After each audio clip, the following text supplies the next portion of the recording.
ಗೊರಕೆ ಹೊಡೆಯೋದು ಒಂದು ರಹಸ್ಯಕರವಾದ ಇನ್ನೊಂದು ವಿಚಾರ ಇದೆ. ಪಾರ್ಟ್ 2 ಇದು. ಬೆಳಿಗ್ಗೆ ಹೊತ್ತು ಟಾಯ್ಲೆಟ್ಗೆ ಹೋದರೆ ಸಪ್ರೇಟಾಗಿ ಬೇರೆ ಯಾರು ಹೋಗಂಗಿಲ್ಲ, ಅವ್ರು ಬರೋ ತನಕ.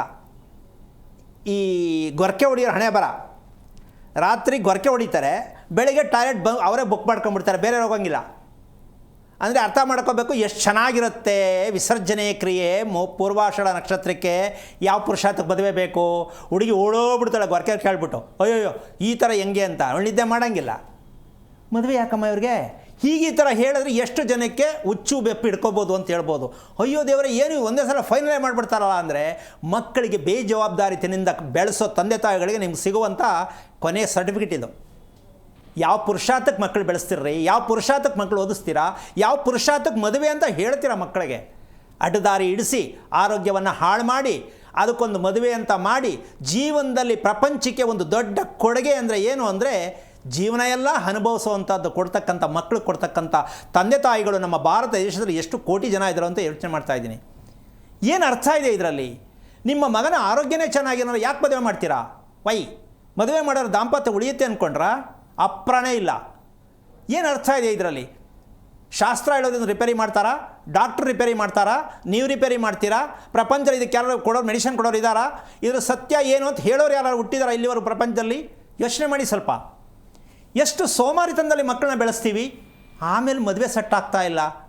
ಏನು ಅರ್ಥ ಇದೆ ಇದರಲ್ಲಿ? ಮದುವೆ ಸೆಟ್ ಆಗೋದೇ ಬೇಡ ಅಂತ ನಾನು ಹೇಳ್ತೀನಿ. ಯಾಕೆ ಅಂದರೆ ಒಂದು ಮನೆ ಚೆನ್ನಾಗಿರಲಿ, ಆಮೇಲೆ 2 ಮನೆ ಬೆಂಕಿ ಹತ್ಕೊಳ್ಳುತ್ತೆ. ಹುಡುಗಿ ಮನೆ ಈ ಕಡೆ, ಹುಡುಗನ ಮನೆ ಆ ಕಡೆ, 2 ಸೇರಿ ಬೆಂಕಿ ಎತ್ಕೊಂಡು ಮಧ್ಯ ರೋಡಲ್ಲಿ ನಿಂತ್ಕೋತೀರ.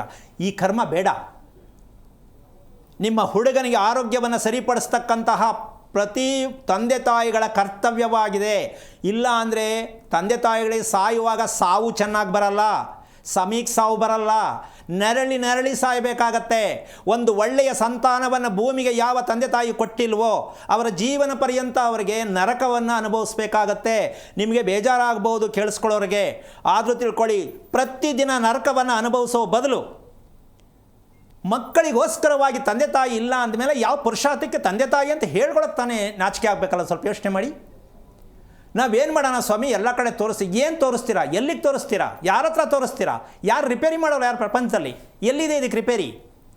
ದೇಹವನ್ನು ರಿಪೇರಿ ಮಾಡೋಕ್ಕೆ ಯಾವನಿಂದನೂ ಸಾಧ್ಯ ಇಲ್ಲ, ಯಾರ ಕೈಯಿಂದನೂ ಸಾಧ್ಯ ಇಲ್ಲ. ಅಂದ ಮೇಲೆ ನೀವು ಎಲ್ಲಿ ತೋರಿಸ್ತೀರಾ? ಏನಾದ್ರು ಪುರಾವೆ ಇದೆಯಾ ನೋಡೋಣ ಹೇಳಿ. ನಾನು ಕರ್ಕೊಂಡೋಗಿ ಇಂಥ ಕಡೆ ನಾನು ಸರ್ವ್ ಮಾಡಿದ್ದೀನಿ ಅಂತ ಯಾವುದಾದ್ರು ಇದ್ದರೆ ತೋರಿಸಿ ನೋಡೋಣ. ಇಲ್ಲವಲ್ಲ, ಮತ್ತು ಹೇಗೆ ತೋರಿಸ್ತೀನಿ, ಎಲ್ಲ ಕಡೆ ಹೋಗ್ತೀನಿ ಅಂತ ಹೇಗೆ ಹೇಳ್ತೀರಾ? ಜಾಗ ಎಲ್ಲಿದೆ ತೋರಿಸೋಕ್ಕೆ ನಿಮಗೆ? ಯಾರ ಹತ್ರ ತೋರಿಸ್ತೀರಾ? ಸಾಧ್ಯನೇ ಇಲ್ಲ. ಪ್ರಪಂಚದ ಇತಿಹಾಸದಲ್ಲಿ ಆರೋಗ್ಯಕ್ಕನುಸಾರವಾಗಿರ್ತಕ್ಕಂಥ ಸಲಹೆ ಬೇಕಾಗತ್ತೆ, ಚಿಕಿತ್ಸೆ ಬೇಕಾಗತ್ತೆ ಹೊರತು ರೋಗ ಬಂದ ಮೇಲೆ ರೋಗಕ್ಕೆ ಪರಿಹಾರ ಸಿಗತ್ತೆ ಅಂದರೆ ಅದರಂಥ ಶುದ್ಧ ಸುಳ್ಳು ಇನ್ನೊಂದಿಲ್ಲ. ರೋಗ ಬಂದ ಮೇಲೆ ಪರಿಹಾರ ಯಾವ ಕಾರಣಕ್ಕೂ ನಡೆಯಲ್ಲ, ಸಾಧ್ಯ ಇಲ್ಲ. ಹಂಗಂತ ಏನು ಮಾಡಬೇಡಿ ಅಂತ ಹೇಳ್ತೀರ, ಮಾಡ್ಕೊಳ್ಳಿ, ದುಡ್ಡು ಖರ್ಚು ಮಾಡಿ, ಅನುಭವಿಸಿ. ಒಂದು ಹೋಗುತ್ತೆ, ಇನ್ನೊಂದು ಬರುತ್ತೆ. ಇದೇ ನಿಮ್ಗೆ ಸಿಗೋ ಗಿಫ್ಟ್. ಪ್ರತಿಯೊಬ್ಬರಿಗೂ ಅಷ್ಟೇ. ಅನುಭವಿಸ್ತಕ್ಕಂಥದ್ದಕ್ಕಿಂತ ಹೆಚ್ಚಾಗಿ ನಾವು ಮೂಲ ತಿಳಿಬೇಕು, ಯಾಕೆ ಇದು ಬರ್ತಾ ಇದೆ. ಇದನ್ನು ತಿಳಿಯೋಕ್ಕೆ ಮಗು ಹುಟ್ಟಿದ 23 ದಿನಕ್ಕೆ ಪ್ರತಿ ತಂದೆ ತಾಯಿಗಳು ಟೊಂಕ ಕಟ್ಟಿ ನಿಲ್ಲಬೇಕು. 23 ದಿವಸದೊಳಗಡೆ ಮಗುವಿನ ಸತ್ಯವನ್ನು ತಿಳಿಯೋಕ್ಕೆ ಯಾವ ತಂದೆ ತಾಯಿ ನಿಲ್ತಾ ಇದ್ದಾರೆ? ಇಲ್ಲ, ಗೊತ್ತಿಲ್ಲ. ನಿಮ್ಮ ಥರ ಯಾರು ಹೇಳಲ್ಲ. ಈ ಥರ ಹರಿಕತೆ ಹೇಳ್ಕೊಂಡೇ ಜೀವನ ಕಳೆದುಬಿಟ್ರಿ. ಆಮೇಲೆ ಮಕ್ಕಳ ಮೇಲೆ ದೂಷಣೆ ಮಾಡ್ತೀರಾ, ಪ್ರಪಂಚದ ಮೇಲೆ ದೂಷಣೆ ಮಾಡ್ತೀರಾ, ದೇವ್ರ ಮೇಲೆ ದೂಷಣೆ ಮಾಡ್ತೀರಾ, ಕೊನೆಗೆ ಸಾಯುವಾಗ ನಿಮಗೆ ನೀವೇ ದೂಷಣೆ ಮಾಡ್ಕೊಂಡು ಪ್ರಾಣ ಬಿಡ್ತೀರಾ. ಇದಕ್ಕೆ ಬಂದಿದ್ದು ಈ ಭೂಮಿಯಲ್ಲಿ. ಅಮ್ಮ ಬೇಜಾರಾಯ್ತಾ? ಅರ್ಥ ಆಯ್ತಾ? ಅರ್ಥ ಆಯ್ತು ಗುರುಗಳೇ. ನಿಮ್ಮ ಮಗನಿಗೆ ಮದುವೆ ಮಾಡೋದು ದಯವಿಟ್ಟು ಬೇಡ. ಯಾಕೆ ಅಂದರೆ, ಯಾಕೆ ಹೇಳ್ತೀನಿ ಮದುವೆ ಮಾಡಬೇಡಿ ಅಂತಲ್ಲ, ನನ್ನ ಪ್ರಕಾರ ನಿಮ್ಮ ಮಗನನ್ನು ಮಂಡಿಯಲ್ಲಿ, ಕಾಲಲ್ಲಿ, ಹೃದಯ ಭಾಗದಲ್ಲಿ ಅಂದರೆ ಶ್ವಾಸಕೋಶದಲ್ಲಿ ಎಷ್ಟು ಸಮಸ್ಯೆ ಇದೆಯಮ್ಮ, ಕಫ ತುಂಬಿಕೊಂಡಿದೆ. ಹೆಂಗಮ್ಮ ಮದುವೆ ಮಾಡ್ತೀಯಾ ತಾಯಿ ಅವನಿಗೆ? ಯಾವ ಪುರುಷಾರ್ಥಕ್ಕಮ್ಮ ಮದುವೆ ಬೇಕು? ನೀನು ಮದುವೆ ಮಾಡಿಸ್ಬೇಕಾ? ಪುರೋಹಿತರಿಗೆ ಇದು ಗೊತ್ತಾ? ಹುಡುಗನಿಗೆ ಹಿಂಗಿದೆ, ಹುಡುಗಿಗೆ ಹಿಂಗಿದೆ ಅಂಥ ಪುರೋಹಿತರು ನಮ್ಮ ಭಾರತ ದೇಶದಲ್ಲಿ ಇದ್ದರೆ ನಮ್ಮ ದೇಶ ಯಾವುದೋ ಮಟ್ಟಕ್ಕೆ ಹೋಗ್ತಿತ್ತು. ಯಾರು ಹುಟ್ಟಿಲ್ಲ, ಹುಟ್ಟೋದು ಇಲ್ಲ, ಮುಂದೇನೂ ಬರಲ್ಲ. ಅದೃಷ್ಟವಸಾತ್ ಈ ಕಾರ್ಯಕ್ರಮದಲ್ಲಿ ಹೇಳ್ತಾ ಇದ್ದೀನಿ, ತಿಳ್ಕೊಬೋದು, ಪರಿಹಾರ ಮಾಡ್ಕೋಬೋದು. ಅಷ್ಟಂತೂ ಹೇಳಬಲ್ಲೆ. ಕಾರಣ ಏನಂತಂದರೆ, ಯಾವ ಕಾರಣಕ್ಕೂ ಕೂಡ ಇವತ್ತು ನಾನು ಮಾತಾಡ್ತಿರೋ ವಿಚಾರನೇ ಅಷ್ಟು.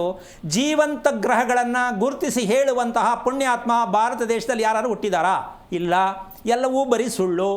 ಕಾರಣ ಮೂಲ ಏನು ಅಂತ ತಿಳ್ಕೊಳ್ಬೇಕಾಗಿದ್ದು ತಂದೆ ತಾಯಿಗಳ ಕರ್ತವ್ಯ. ಇದಕ್ಕೆ ಜ್ಞಾನಾರ್ಜನೆ ಅಂತಾರೆ. ಈ ಜ್ಞಾನ ಬರದೆ ಮದುವೆ ಮಾಡ್ಕೋಬಾರ್ದು, ಜ್ಞಾನ ಇಲ್ಲದೆ ಮಗು ಮಾಡ್ಕೋಬಾರ್ದು, ಜ್ಞಾನ ಇಲ್ಲದೆ ಬದುಕಕ್ಕೆ ಹೋಗಬಾರ್ದು, ಜ್ಞಾನ ಇಲ್ಲದೆ ಉಸಿರಾಟ ಆಡಬಾರ್ದು. ಯಾವ್ದು ಮಾಡೋದು ಹೇಳೋಣ ಹೇಳಿ. ಅದಕ್ಕೋಸ್ಕರವಾಗಿ ನಿಮ್ಮ ಮಗನ ಪೂರ್ಣವಾಗಿರ್ತಕ್ಕಂಥ ದೇಹವನ್ನು ಶುದ್ಧೀಕರಣ ಮಾಡ್ತಕ್ಕಂಥದ್ದನ್ನು ಮಾಡಿ ಅವನು ನೆಮ್ಮದಿ ಆಗಲಿ. ಆಮೇಲೆ ಮದುವೆಯನ್ನು ಹುಡುಕಬೇಡಿ, ನಿಮ್ಮನ್ನೇ ಹುಡುಕೊಂಬರುತ್ತೆ. ಈ ಕರ್ಮವನ್ನು ತಿಳ್ಕೊಳ್ಳೋದು, ಕರ್ಮ ಅಂದರೆ ಕರ್ತವ್ಯ ಅಂತ ಅಷ್ಟೇ, ತಪ್ಪಾಗಿ ತಿಳ್ಕೊಬೇಡಿ.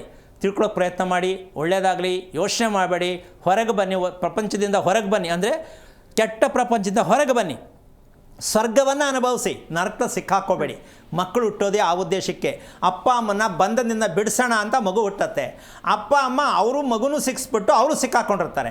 ಈ ಸತ್ಯವನ್ನು ನಮ್ಮ ಆರೋಗ್ಯ ರಹಸ್ಯ ಕಾರ್ಯಕ್ರಮದಲ್ಲಿ ಮಾತ್ರ ತಿಳ್ಕೊಬೋದೇ ವಿನಃ ಪ್ರಪಂಚದಲ್ಲಿ ಇನ್ನೆಲ್ಲೂ ಸಿಗಲ್ಲ ಅಂತ ಹೆಮ್ಮೆಯಿಂದ ಹೇಳೋಕ್ಕೆ ಸಾಧ್ಯ. ಪ್ರಯತ್ನ ಮಾಡಿ, ಒಳ್ಳೆಯದಾಗಲಿ.